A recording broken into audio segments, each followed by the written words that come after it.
I'm DanaCree, pastry chef. I'm here at the Barry Callebaut Chocolate Academy in Chicago. And I'm here today to make a dessert featuring yeasted waffle with rum pearl sugar, braised pineapple, whipped coconut, and a buttered cashew powder, utilizing the Waring Liquid food processor and the double-sided waffle iron.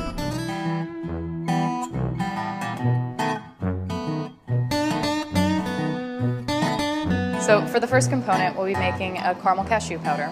We'll start simply by adding all the cashews to the food processor. And you can see all the grease that's residual from the frying process. And it's very important to fry the cashews. If you simply roast them in the oven, they'll end up drying out and you won't get a smooth puree.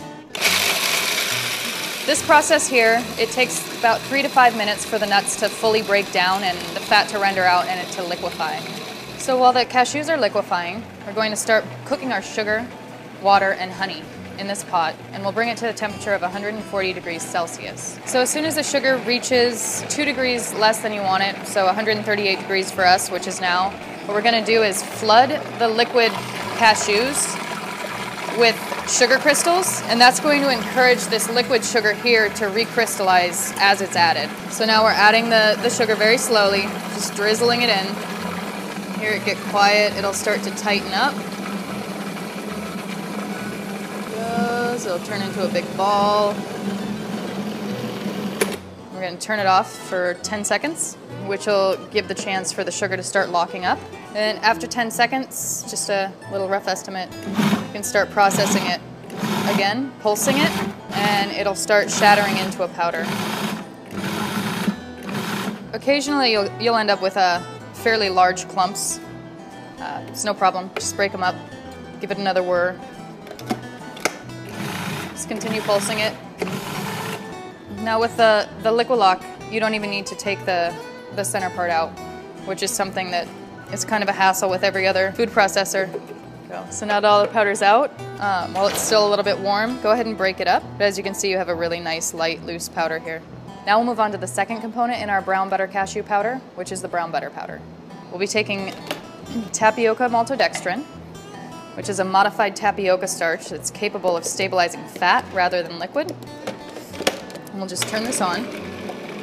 And this here is brown butter that's kept warm just to the point where it retains its liquidity. And we'll just slowly drizzle it in. Once all the butter is incorporated, as you can see, the tapioca maltodextrin has turned the liquid brown butter into a powder as well. So the traditional yeasted liege waffle contains a sugar that's common in Scandinavia and Belgium called pearl sugar. It's not something you see often here, so I decided to replicate that by creating a sugar solution made with rum and raw sugar. So the rum I've chosen for this is a Demerara rum, which is very heavy in brown sugar notes, very yeasty. And in the pot we'll put 100 grams, mixed with 100 grams of sugar. And we'll let that simmer, and you want to cook it to roughly 120 degrees Celsius. So the sugar solution has reached 120 degrees. You can see the bubbles start to bubble thick, meaning most of the water has been evaporated. Just going to dump in our large grain sugar and start to agitate it.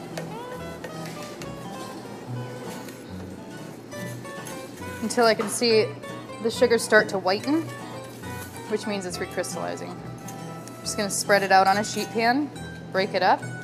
And once it cools completely, you'll have tiny rocks of rum-flavored sugar. Now that our dough is rested in the refrigerator for half an hour, it's time to fold in our pearl sugar.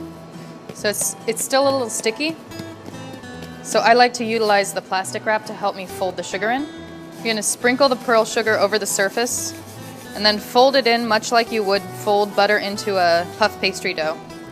So I'm just going to pick up the side, fold it over like a book. Pick this side up, fold it over the same. I'm just folding it 3 or 4 times until I see the pearl sugar begin to disperse evenly. So now that I can see that the pearl sugar is evenly dispersed in the dough, I'm going to portion it into individual waffle portions for its final proofing. And you just want to lightly round it. Each piece should weigh around 110 to 115 grams based on this batch size. So now that our dough has been portioned and rounded, we're going to cover it with plastic and let it rise for roughly an hour. Now that the waffles have risen, it's time to bake them in the Waring waffle maker. I'm just going to spray with a little bit of pan spray to help with the release.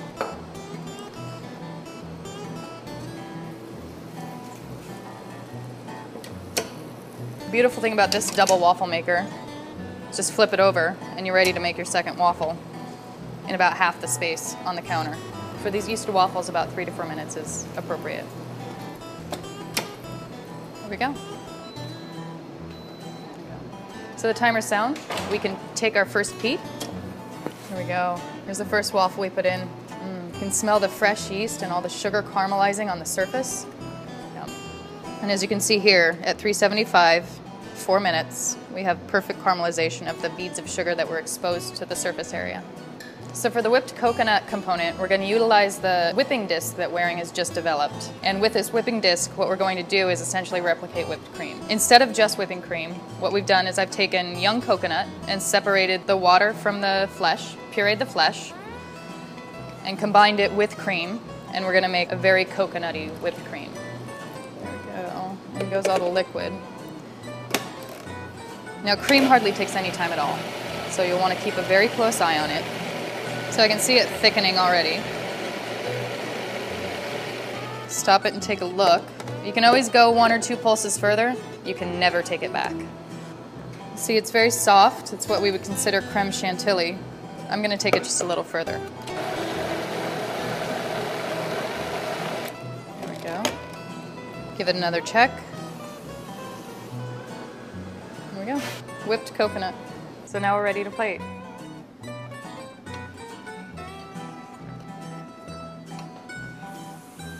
We've got our waffle, which we've cut into little cubes. Take our brown butter cashew powder, sprinkle it on. And now we have pineapple that we've braised in the same rum we made the pearl sugar out of. And just a little bit of the syrup left over from the braising. So here's our final dish for you, utilizing the Waring food processor and waffle maker. We've created a yeasted waffle with rum pearl sugar, whipped coconut, a powder made out of cashews and butter, and braised pineapple.